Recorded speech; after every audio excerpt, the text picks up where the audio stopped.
तो अगली बड़ी खबर की ओर रुख करेंगे। इस वक्त की बेहद अहम जानकारी से हम आपको अपडेट कराएंगे। ये बड़ी खबर, बेहद अहम जानकारी। बागवानी मंत्री की आढ़तियों को लेकर यहां पर 2 किलो के हिसाब से ही बिकेगा प्रदेश में सेब।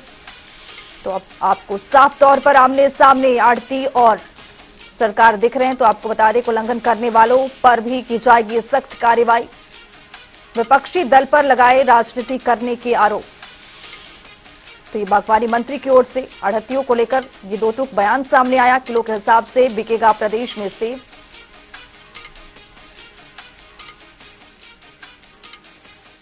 और व्यापारियों के बीच में किसी किस्म का कोई जो है विरोधाभास था ही नहीं। 2 दिन पहले मैंने बैठक ली, उस समय कोई ये बात नहीं। ठीक है, उन्होंने कुछ अपने जो प्रैक्टिकल उनको जो प्रॉब्लम्स है उसके बारे में उन्होंने अपनी बात रखी, और उधर किसान के जो संगठन है उन्होंने भी अपनी बात रखी। और हमने कहा कि इस सब के ऊपर हम जो है जो बीच में कुछ व्यवस्था करने की जरूरत है वो हम करेंगे।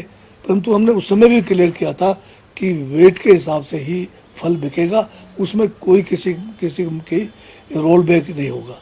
तो अब एक तरफा जो है ये जो इनका जो व्यापारियों का जो एक्शन है वो एक तरफा है। सरकार के पास तो आए नहीं, मांग तो कोई रखी नहीं, और किसानों के साथ को जो है एक मुसीबत में डाल दिया इन्होंने।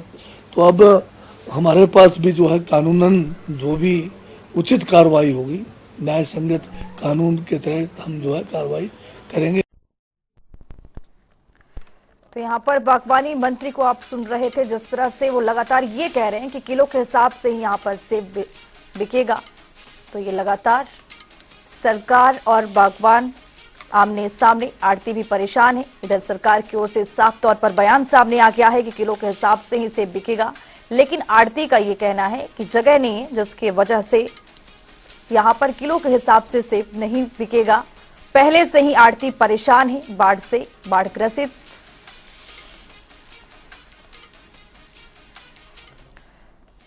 तो हमारे साथ हमारे संवाददाता सुरेश कुमार जुड़ चुके हैं। सुरेश, जिस तरह से यहाँ पर सरकार और आड़ती आमने सामने नजर आ रहे हैं, सरकार की ओर से ये कहा जा रहा है कि किलो के हिसाब से बिकेगा, लेकिन आड़ती कह रहे हैं कि जगह नहीं है, किलो के हिसाब से नहीं बिकेगा। और आज आड़ती ने भी मोर्चा खोल दिया है, क्या कहेंगे?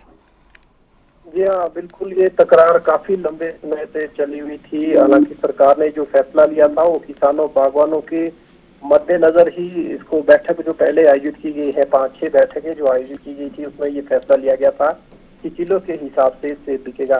लेकिन शुरुआती तौर पर जब मंडियां खुली तो किलो के हिसाब से सेब की बिक्री हुई, और बागवानी मंत्री ने भी दौरा किया था मंडियों का, और उनके सामने भी किलो के हिसाब से ही बिक्री हो रही थी।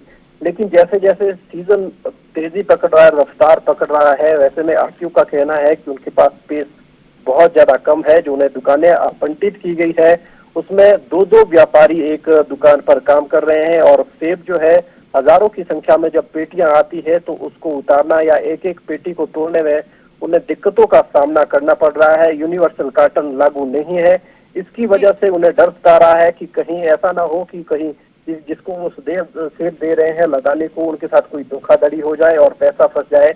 इस उलझन में वो तकरार लगातार जारी है किसानों और बागवानों के बीच।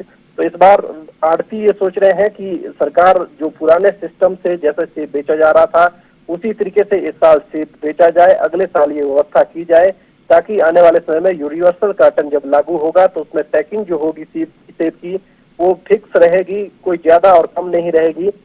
लेकिन इसके बावजूद अब इसमें राजनीति भी कहीं ना कहीं सामने आ रही है। बीते दिनों जब बागवानी मंत्री ने ठेव की पराला मंडी का दौरा किया था तो वहां पर बागवानों ने भी विरोध किया था, और उसमें भारतीय जनता पार्टी के भी कुछ लोग शामिल थे, जिन्होंने साफ तौर पर कहा था कि ये जो सेब बिक रहा है किलो के हिसाब से ठीक है, लेकिन यहाँ पर जो कटिंग हो रही है, 2 किलो की कटिंग हो रही है, उसमें वो उसका भी विरोध जताया गया था। और इसके अलावा जो सेब ज्यादा जाता है उसको लेकर भी तकरार आपस में थी। तो अभी भी हालात यही बने हुए हैं, जैसे जैसे सेब की रफ्तार मंडियों की तरफ ज्यादा जा रही है। दूसरा, बारिश के कारण भी काफी ज्यादा परेशानी है। जो सेब आ रहा है, खासकर राष्ट्रीय राजमार्ग 5 ठेव की अगर हम बात करें तो यहाँ पर सड़क धंस गई थी। पिछले 1 महीने पहले बैली ब्रिज लगाया गया है, और जो बैली ब्रिज वहां पर लगाया गया है उसमें उसकी क्षमता 15 से 20 टन ही रखी गई है, क्योंकि एकमात्र वो बैली ब्रिज है जिसके ऊपर काम चल रहा है। और पिछले कुछ दिनों से जैसे बारिश हुई, वहां लैंडस्लाइड हुआ, उसके ऊपर 3 पेड़ गिरे, उसके बाद उसकी जो क्षमता थी वो कुछ कम हुई है। ऐसे में एहतियातन तौर पर प्रशासन ने भारी वाहनों को वहां से जाने के लिए मना कर दिया है। तो ऐसी स्थिति अभी बनी हुई है, सेब से लदे हुए ट्रक भी नहीं जा रहे हैं, जिसकी वजह से व्यापारी भी परेशान है, लदानी भी परेशान है और सेब अधिक मंडियों की तरफ जा रहा है और व्यापारी लगातार मांग कर रहे हैं कि कुछ ढील बरती जाए। जी, बहुत बहुत शुक्रिया सुरेश शर्मा तमाम जानकारी साझा करने के लिए।